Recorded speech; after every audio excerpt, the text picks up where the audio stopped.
Demain, ton argent pourrait tenir dans ton smartphone. Sauf qu'il serait plafonné à 3 000 € par personne, te rapporterait aucun intérêt et chaque transaction laisserait une trace numérique. Plus simple, plus rapide, plus sûr, vraiment?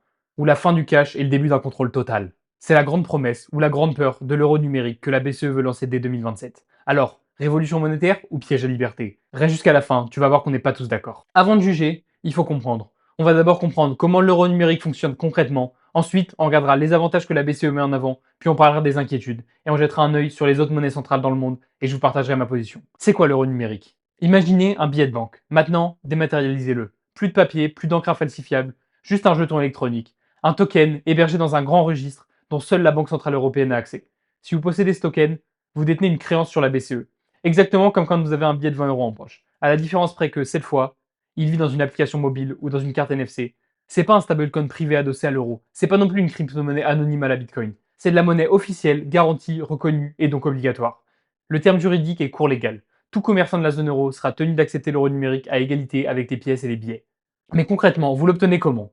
Vous ouvrez un portefeuille numérique, deux options. Soit vous passez par votre banque habituelle, soit par un prestataire accrédité comme la Poste ou des équivalents publics pour laisser personne de côté. Vous créditez ce portefeuille avec de l'argent déjà existant, un virement depuis votre compte courant ou même à terme un dépôt d'espèces retransformé directement en jeton numérique. Et ensuite, vous pouvez payer à la boulangerie, sur un site e-commerce allemand ou rembourser un ami en soirée. Le tout gratuitement et en moins de 2 secondes. Un point crucial, c'est que la BCE promet un mode hors ligne. Votre téléphone pourrait transférer des jetons à celui du commerçant via Bluetooth ou NFC, même sans internet, sans réseau, à la manière d'une pièce qui se passe de main en main. Voilà pour la carte postale. Maintenant, la face cachée. D'abord, la BCE veut pas que votre portefeuille concurrence trop les dépôts bancaires. Donc elle fixe un plafond individuel. Les chiffres qui circulent sont autour de 3 000 €, considérés comme le montant où on couvre la plupart des dépenses courantes sans siphonner les banques. Au-delà, l'argent serait automatiquement renvoyé sur votre compte classique. Ensuite, pas d'intérêt. Jamais. Un euro numérique, ça reste un euro. Point final. Ni rémunéré, ni taxé négativement. Du moins au lancement. Et enfin, toutes les transactions en ligne seront inscrites quelque part. Pour les petits paiements hors ligne, la BCE dit qu'elle n'aura pas de visibilité. Seul l'utilisateur et le commerçant garderont une trace. On nous l'assure, pas de monnaie programmable qui expire, pas de restriction dans la catégorie de dépenses, pas de coupon imposant d'acheter des légumes et rien d'autre. Sur le papier, c'est clair, mais dans l'application réelle, certains restent dubitatifs. Pour ce qui est du calendrier de déploiement de cet euro numérique, la phase de préparation a démarré fin 2023. D'ici fin 2025, les gouverneurs de la BCE doivent décider si on passe en production ou pas. Et si le gouvernement et le conseil adoptent le règlement, l'euro numérique pourrait être dans nos smartphones à l'horizon de 2027-2028. Retenez cette date et risque de beaucoup revenir dans les débats. Alors, pourquoi est-ce que la BCE en rêve? Commençons par la promesse star, un moyen de paiement public, gratuit et universel. Aujourd'hui, 2 tiers des transactions par carte en Europe transitent par deux réseaux américains, Visa et Mastercard. Demain, l'euro numérique offrira une alternative pleinement européenne. Pas de taxe d'émission de carte, pas de frais cachés, pas de dépendance stratégique à une entreprise américaine et qui peut, sous le coup de la pression d'une loi étrangère, bloquer les services. Autonomie, c'est le mot-clé. La deuxième promesse, c'est l'inclusion financière. On dénombre encore plusieurs millions d'Européens mal bancarisés, parfois sans compte du tout. Avec un simple téléphone ou une carte NFC, ils auraient accès à la monnaie centrale, exactement comme un billet, mais exploitable sur Internet. E-commerce, transfert entre proches, paiement de factures. Si l'accès est gratuit et que les guichets publics participent, on réduit la facture bancaire. La troisième grosse promesse de cet euro numérique, c'est la sécurité. Un euro numérique, ça dépend pas de la solvabilité de votre banque commerciale. Souvenez-vous de la panique qu'il y a eu sur les banques régionales américaines il y a 2 ans. La BCE veut offrir un havre de paix. Aucun risque de défaut, pas de banque à sauver, la valeur est garantie par une banque centrale. Ajoutez à ça la résilience qui est promise. Même en cas de coupure d'internet, on pourra continuer à échanger grâce au mode en ligne. Les catastrophes naturelles, les cyberattaques, les blackouts. Francfort jure que le système est pensé fail-safe, autrement dit à l'épreuve des défaillances. La quatrième promesse mise en avant par la BCE, c'est l'innovation. Avec une monnaie programmable, pas pour restreindre mais pour automatiser, on peut imaginer des contrats intelligents. Un loyer qui se règle à la seconde précise, un véhicule connecté qui paye lui-même le péage, un micro-paiement à chaque page de livre numérique lu. Le secteur des fintech européennes pourrait exploser. Avoir une API publique pour la monnaie, c'est ouvrir les portes à des cas d'usage qu'on n'a même pas encore imaginés. Et enfin, la cinquième promesse, la plus sulfureuse, c'est la politique monétaire 2.0. Dans une prochaine crise, la BCE pourrait envoyer en une nuit 100 € à chaque citoyen, sans passer par les banques, ni attendre que les aides sociales se mettent en place. On appelle ça l'hélicoptère money. C'est politiquement explosif, mais c'est techniquement faisable. Sur le papier, ça fait rêver, et vous avez tous envie de participer à cette utopie. Maintenant, laissez-moi vous parler de la face cachée, dont la BCE ne vous parlera jamais. Premier cauchemar, la vie privée. Aujourd'hui, quand vous payez en espèces, personne ne sait combien de baguettes vous avez achetées. Demain, chaque transaction en ligne existera dans un registre. La BCE promet que les données seront pseudonymisées et que les intermédiaires, pas la banque centrale, verront votre identité et que pour des petits montants en ligne, ils ne verront rien du tout. Pourtant, pour beaucoup de citoyens et pour la CNIL, pseudonymiser n'est pas anonyme. Les fuites arrivent, les croisements de base aussi, et un pouvoir mal intentionné pourrait reconstituer votre profil de consommation. On peut interdire cette dérive, mais la possibilité technique demeure. Si vous êtes sceptique, rappelez-vous que le RGPD encadre nos données depuis 2018. Malgré ça, les scandales Cambridge Analytica et autres violations massives n'ont pas cessé. Le deuxième cauchemar, c'est la programmabilité.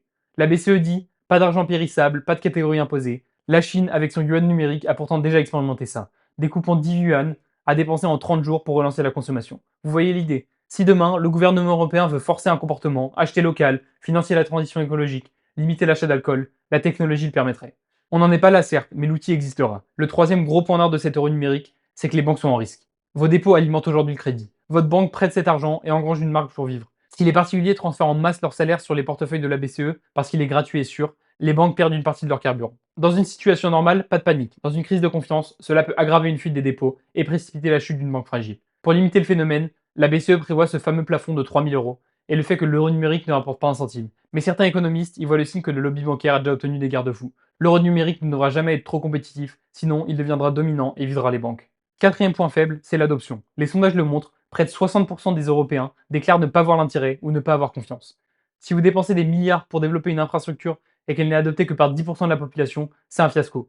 Pire, pour amortir, les États pourraient un jour inciter fortement, voire obliger les citoyens à l'utiliser. Imaginez un jour une aide sociale versée seulement en euros numériques et nous voilà confrontés au risque de contrainte. Cinquième risque, la mort douce du cash. Officiellement, l'euro numérique ne vise pas à remplacer les billets. Officieusement, on sait que les commerçants adorent réduire la manipulation d'espèces pour des raisons de sécurité et de comptabilité. Si la moitié des clients se mettent à payer en euros numériques et l'autre moitié en carte, quel intérêt pour les commerçants à continuer à gérer la caisse physique? Les plus attachés aux billets, les Allemands et les Autrichiens, défendent déjà l'idée d'un droit constitutionnel au cash. Le débat est chaud et il fait que commencer. Ce qui se passe ailleurs.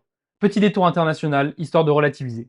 En Chine, le yuan numérique est un pilote avancé. Plus de 300 millions d'utilisateurs ponctuels, distribution d'enveloppes 10 yuan lors des fêtes nationales, possibilité de définir une date d'expiration pour l'argent distribué. Les autorités vantent la lutte contre la fraude, les militants démocratiques y voient l'arme ultime de contrôle social.